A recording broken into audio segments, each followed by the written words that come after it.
আওয়ামী লীগের দেশব্যাপী নৈরাজ্য, সন্ত্রাস, অপপ্রচার ও দেশবিরোধী ষড়যন্ত্রের প্রতিবাদে মাদারীপুর শিবচরে বিএনপি ও সহযোগী সংগঠনের আয়োজিত শান্তি মিছিল ও প্রতিবাদ সমাবেশ অনুষ্ঠিত হয়েছে।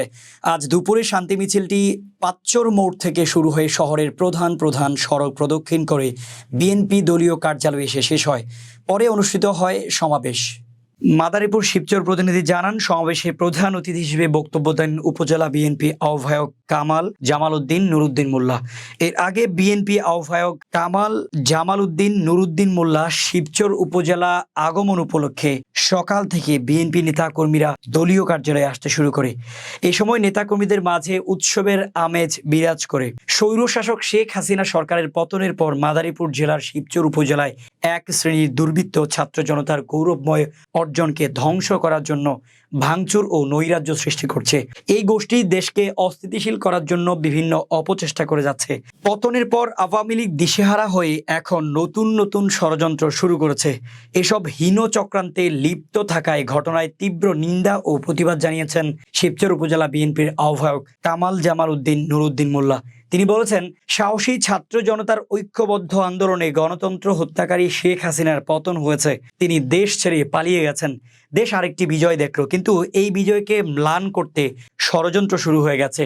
এই ব্যাপারে সতর্ক থেকে ওই চক্রান্ত প্রতিহত করতে দলের নেতাকর্মীদের সচেতন থাকতে হবে। তিনি আরো বলেন, পিলখানায় সেনা কর্মকর্তা হত্যা ও বৈষম্য বিরোধী ছাত্র আন্দোলনকে দমন করতে ছাত্র জনতাকে হত্যা করা হয়েছে। এই খুনি সরকারের দেশের যেসব মানুষের গুম খুন হয়েছে এর বিরুদ্ধে মামলা করে সঠিক বিচার করতে হবে। এই সময় উপস্থিত ছিলেন শিবচর পৌর ও উপজেলা বিএনপির নেতাকর্মীরা।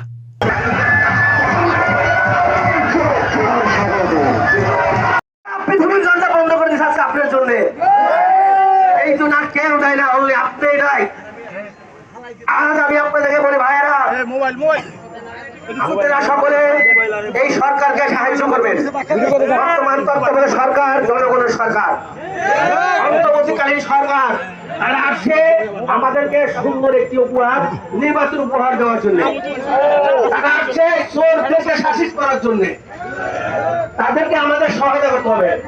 তার সহায়তা কি? আমরা যদি কোনো বিশৃঙ্খলা সৃষ্টি না করি, কোন রকম চাঁদাবাজি, যে হোক, আমার দলের ছেলে হোক, আমার বাইরে হোক, আমরা সবাই চাঁদাবাজি জাতীয় বিএনপিতে কোনো স্থান নাই। চাঁদাবাজি করা যাবে না। যারা চাঁদাবাজি করছে তারা দেখছে কি হতো, ঢাকার অন্তরে পালাই গেছে। আমরা পালাইতে চাই না, আমরা খেতে খাবো, কষ্ট করবো, মানুষের বন্ধুতা বাড়াবো, সম্পর্ক বাড়াবো। আমরা সবাই জানি বলে না, বিএনপি জনমানুষের দল, বিএনপি জনগণের দল। আপনারা চান না